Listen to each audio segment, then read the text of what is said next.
In 2007, a girl was roaming a beach in British Columbia when she found a sneaker. To her horror, as she opened up the sock, she found that a human foot was inside. Since then, a number of severed feet have washed ashore. The feet have been connected to 5 men, a woman, and 3 of unknown sex. Throughout the years, with the hoax foot thrown here and there, the case has never been completely closed, with many theories floating around as to who the feet belonged to.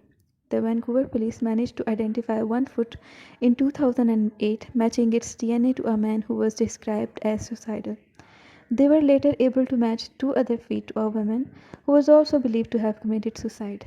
Because of these findings, many speculate that the feet belonged to those who jumped off a bridge to their deaths.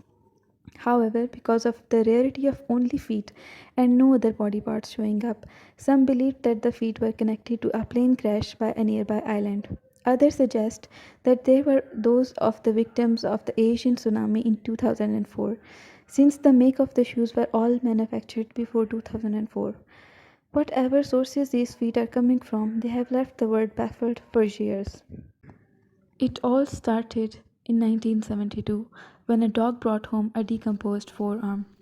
This prompted a police search and a body was soon found afterwards at the top of a cliff in Springfield. The body was identified to be that of Jeanette De Palmer, a 16-year-old who had gone missing for 6 weeks. Immediately, rumors began spreading as to the cause of her death. The hill where she was discovered was covered with occult symbols, and many believed her body was placed on a makeshift altar. Many locals, even some police members, blame a coven of witches, otherwise known as Satanists, who used De Palma for humans. Because of a flood, much of the case's details have since been destroyed. However, some reports from local papers mention that police couldn't determine the cause of death due to her badly decomposed body. They had also investigated a local homeless man who was a prime suspect, only to find no connection with the killing. As for the occult theory, many believed that De Palma may have provoked a group of Satan worshipping teens at her high school when she was trying to evangelize them. She was involved with a group who helped drug addicts by finding faith in Christ. The reverend who ran the group theorized that she was selected as a sacrifice to the group because of this. Was she a human sacrifice, or did these suspicions help hide the real killer? Perhaps no one will ever know. Brace yourselves, because this case is as twisted as a TV crime show. It deals with the Japanese companies. Izaki Glico, best known for its Pocky snacks in Morinaga. Back in 1984, 2 armed and masked men broke into CEO Katsuhisa Izaki's mother's house and bound her, taking the house key of Glico's CEO.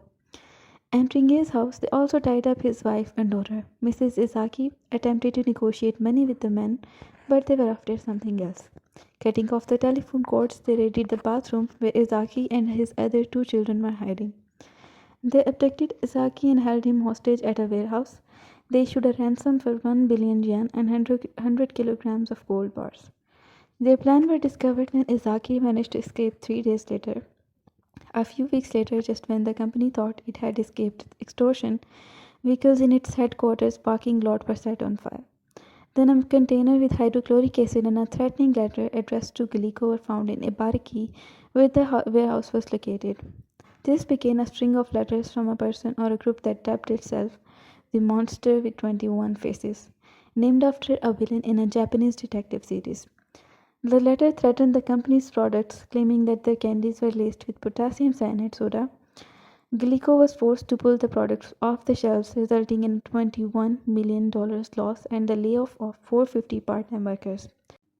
After months of tormenting Glico, the monster with 21 faces decided to look for fun someplace else.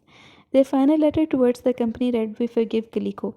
With that abrupt ending, they turned their sight on the food companies Marudai Ham, House Foods Corporation, and Fujiya.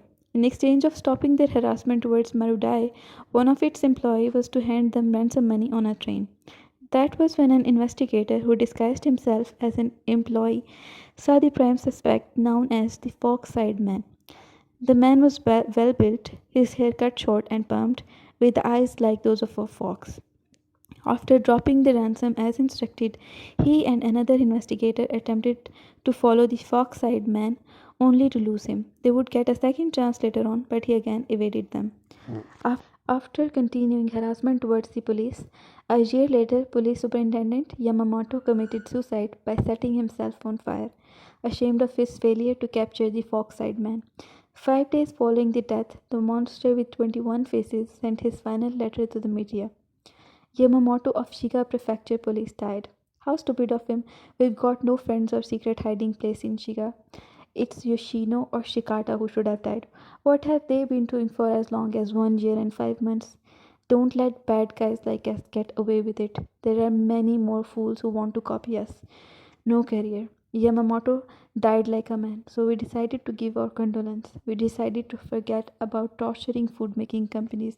If anyone blackmails any of the food making companies, it's not us, but someone copying us. We are bad guys. That means we've got more to do other than bullying companies. It's fun to lead a bad man's life. Monster with 21 faces. And with that final statement, the monster with 21 faces disappeared, never to be heard from again.